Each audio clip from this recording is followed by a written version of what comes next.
ওয়ালাইকুম বেলাবের বার্সের একটা নতুন ভিডিও থেকে আপনাদের স্বাগতম।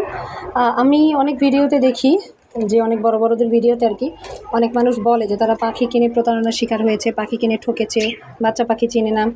আমাদের কিন্তু প্রচুর ভিডিও আছে, আমি বলেন বা অন্যান্য যে কোনো পাখি পালকরা আছেন তারা কিন্তু প্রচুর ভিডিও দিই এই পাখি চেনানোর উপরে, যে একটা ছেলে পাখি একটা মেয়ে পাখি। আমার সামনে যে পাখিটা দেখছেন নীল রঙের, যেটা ডিপ ব্লু আর কি, এটা কিন্তু বাচ্চা পাখি এবং আমি কিন্তু দেখে বুঝতেছি এটা বাচ্চা। এটা জাস্ট 2 মাস, এটা আমার কাছে ছিল। এটা আপনি দুইটা দিক দিয়ে বুঝবেন। একটা হচ্ছে অস্থিরতা, দেখেছেন আমি জাস্ট সামনে এসেছি, এর অস্থিরতা দেখে এও অস্থির হয়ে গেছে। বেসিক্যালি এরা অস্থির হয় না। অ্যাডাল্ট পাখি যখন আপনার এখানে 1 বছর থাকবে সে কিন্তু আপনাকে দেখে মোটেও অস্থির হবে না, বাট ও অস্থির, ও বেরো হয়ে গিয়েছিল। একটা তো অলরেডি উড়েই গেছে, আরেকটা যে বেরো হয়ে গেছিলো একদিন খাঁচা থেকে, তাকে অনেক কষ্ট আমি ধরতে পেরেছি। এরা অস্থির থাকে এবং খাঁচাটা খোলা দেখলে এরা বের হয়ে যায়। এবং এর কেন এটা ছেলে না মেয়ে এটাও আমি এখন বুঝি। এর মাত্র 2 মাস, তারপরও আমি বুঝি। এর কারণ হচ্ছে আপনারা খুব ভালো করে খেয়াল করবেন যে এর নাকের অংশটাতে ব্লু কালার, নীল, ব্লু থেকে বেগুনি বা আরেকটু গাঢ় বেগুনি। আর এই পাখিটা হচ্ছে একদম গাঢ় নীল।